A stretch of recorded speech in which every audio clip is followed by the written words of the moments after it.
Okay, so this is real. This is the top half. This is the bottom half. But here's the thing.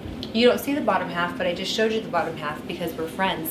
And I didn't want to take off my leggings when I put this sweater on. So anyway, not that anyone really cares about that. Let's go.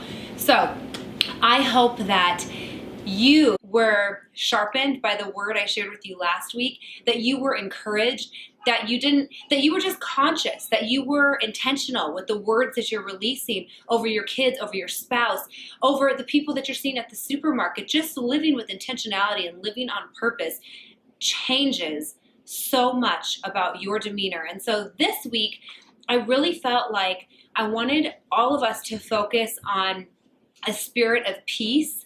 So I hope that this week, and I don't even hope, I pray that you live this with intention as well. This week, friends, sisters, brothers, I pray that you live with the spirit of peace during this holiday season. So much is happening. There's so many different expectations, demands, emotions that are being brought up, emotions that are being projected. And in all of that, we can lose ourselves in the chaos of what's happening and then completely forget about the true meaning of Christmas. It's Jesus's birthday, you know? And I actually, if I'm being totally transparent, and that's why we're here to grow together. So I grew up in a household where obviously we celebrated Jesus' birthday, but it was like, you know, one of my brothers had a dirt bike, you know, that was in the living room. One of my brothers had a set of golf clubs that was in the living room. I mean, beautiful, extravagant gifts from Santa. And then we would open presents all day, and we would take a break to have some food because we were opening so many presents. It was so rich in love, and it was so filled with presents. And so my husband and I actually got in an argument this morning because he's like, babe, we're good. Like, we don't, like, let's not go over the top. We have 4 kids now. We are good. We don't need to get any more presents. And I was like, I felt mad. I was like, I want it to be like this. And I was attached to the outcome of what I wanted it to be because of maybe what I've experienced. Maybe it was because I was looking on social media. Maybe it was because I was comparing, you know, what are my friends getting? What is everyone else getting their kids? And just got caught up in all of that. And I felt like the Lord said, no, stop it. Stop looking at what everyone else is doing. And the Lord gave me the word simplify. We talked about that. Simplify, decluttering, getting rid of stuff so that there's space, so that there's capacity to connect, so that there's space for God to work in my heart. So what am I thinking? Filling our house back up with stuff.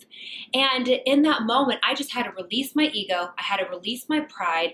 And I had to say, you are absolutely right. Let's be a good steward of our finances. And it's not even about, it's not about a performance. It's about what we're imparting to our kids. We don't need a ton of stuff. And so what I felt very strongly about, I felt that each one of you are given a gift. Each one of you have a strength. And I feel like this week, work on giving that away. Maybe you are an encourager. Maybe you are so kind with your words. Encourage a stranger. Encourage somebody from an authentic place. You know what? My girlfriend Allie wrote me a beautiful card, and she took time. She typed out scripture, and you can tell there was effort put into that card. And do you know it's in my bathroom because it means that much to me because of the time she took to write it. So maybe you write a really nice card. Maybe you make something with your kids. Do something that's going to create a memory and make sure that you are grounded so that you're in a peaceful state. So this week, friends, this week, while I walk through this on my own, I'm working on releasing the ego. I'm working on releasing the pride. I'm working on being intentional with presence with my family. I'm talking not about tangible presence stuff. I'm talking about presence. You get all of me because my heart and my mind is not cluttered with junk, so I have the capacity to be present.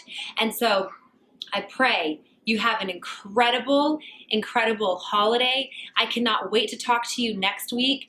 Stay present.